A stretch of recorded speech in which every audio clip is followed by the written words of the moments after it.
Good afternoon, student. How are you today? I'm fine. Yes, I'm fine too. This meeting, we are going to learn about granule testing. Yes. Last week we studied about granule. We'll ask question you. What is granule to? Mikaela. Yes, Mikaela is. Granules are a collection of powders that are bound together by an adhesive. Oke, right ya. Jadi granul adalah kumpulan dari serbuk-serbuk yang diikat oleh bahan pengikat yang ditambah. Baik, jadi jawaban Mikaela benar tadi. Granul adalah kumpulan dari serbuk ya, collection of powder yang menjadi partikel menjadi besar ya. Ya, mengapa sih serbuk-serbuk itu harus dirubah menjadi granul? Why the powder must be converted into granules? Coba Helga. Oke, Helga please. Changing water to granules is aimed at improving the properties. Yes. Mengapa powder dirubah menjadi granul? Itu memperbaiki sifat air, low properties. To changing powder to granules ditujukan untuk memperbaiki atau meningkatkan sifat alir. Baik, bagus. Jadi serbuk-serbuk harus dirubah menjadi granul untuk meningkatkan sifat alir. What is the flow properties? Flow properties are the ability of powder or granules to move freely. Freely itu dengan bebas ya. Jadi sifat alir atau flow properties is ability of powder or granule to move, untuk bergerak freely ya, secara bebas. Untuk mengetahui apakah sebuah granul itu sudah bergerak secara bebas ya, maka harus dilakukan uji atau testing dari granul. Apa itu kompresibilitas? Compressibility is the ability of powder or granule to compress themselves in a space. Compressibility is the ability of powder or granule to compress ya, to mampat themselves, dia sendiri untuk mampat ya di dalam sebuah ruang, in a space. Hari ini kita akan praktek bagaimana mengukur atau menentukan apakah sebuah granul itu mempunyai sifat alir yang baik, sudut diam yang baik atau sudut istirahat yang baik, dan kompresibilitas yang baik ya. Baik, jadi sebelumnya what is the tool to measure flow properties? Flow ability extra ya. How much samples need 100 gram 100 gram ya.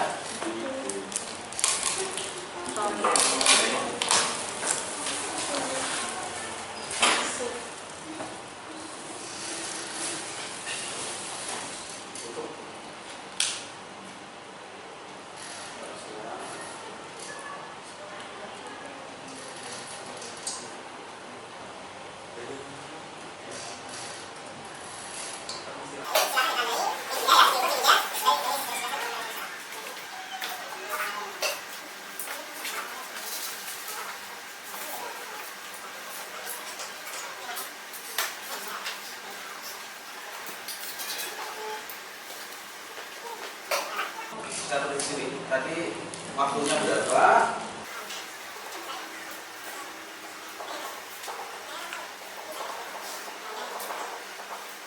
Terus diameternya ada berapa?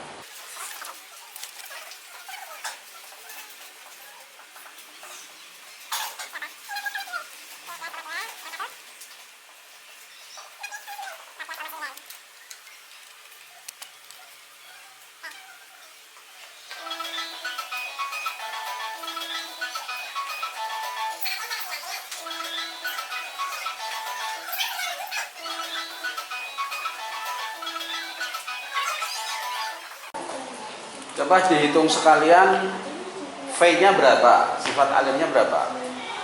Waktunya kan 18,12 T, sampelnya 100 gram. Sifat alir dinyatakan dalam V atau gram per detik, ya. Gram per detik, 100 gram dibagi 18,12 detik.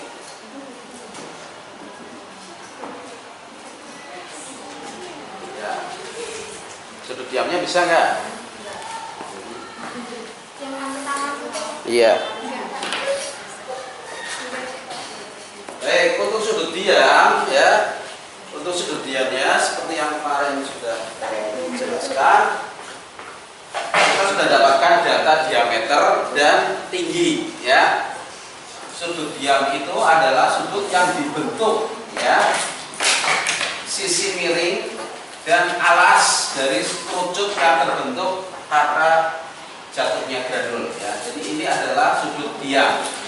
Ini tingginya sudah didapatkan datanya, kemudian diameternya juga sudah didapatkan datanya ya. Yang dibutuhkan adalah jari-jarinya. Jari-jari adalah setengah dari diameter ya. Jadi sudut diamnya adalah tangan alfa sama dengan T per R, sama dengan tingginya berapa? 5,5 dibagi diameternya 14,64, berarti 7,32. Ini berapa coba? 0,75. Nah ini alfanya adalah anti tangan 0,75. Apa coba? Anti tangan 0,75 adalah 36,869, berarti kita bulatkan menjadi 87 derajat. Jadi alfa itu sebesar 36,87 ya. 36,87 derajat. Nah, kecenderungannya semakin kecil sudut diam atau sudut istirahat itu mempunyai sifat alir yang baik.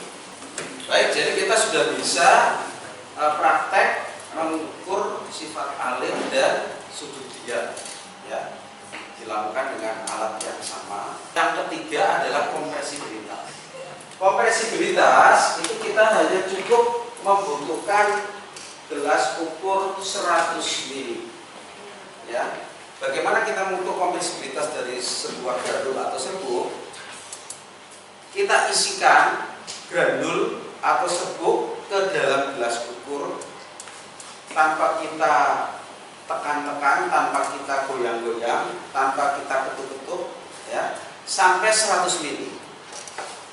Sehingga nanti serbuk atau granul akan menempati ruang yang ada di gelas ukur ya. Nah, setelah sampai 100 ml, maka gelas ukur ini kita ketuk ya. Kalau kita menggunakan alat, maka alatnya namanya tap density tester ya. Kemudian kita ketuk sehingga granul itu bisa turun volumenya ya, sampai tidak turun lagi. Ya, sudah, jadi ini volumenya kira-kira sudah 100 mili ya, karena ada miring ya diketuk. Nah kemudian diketuk sampai volumenya tidak turun lagi.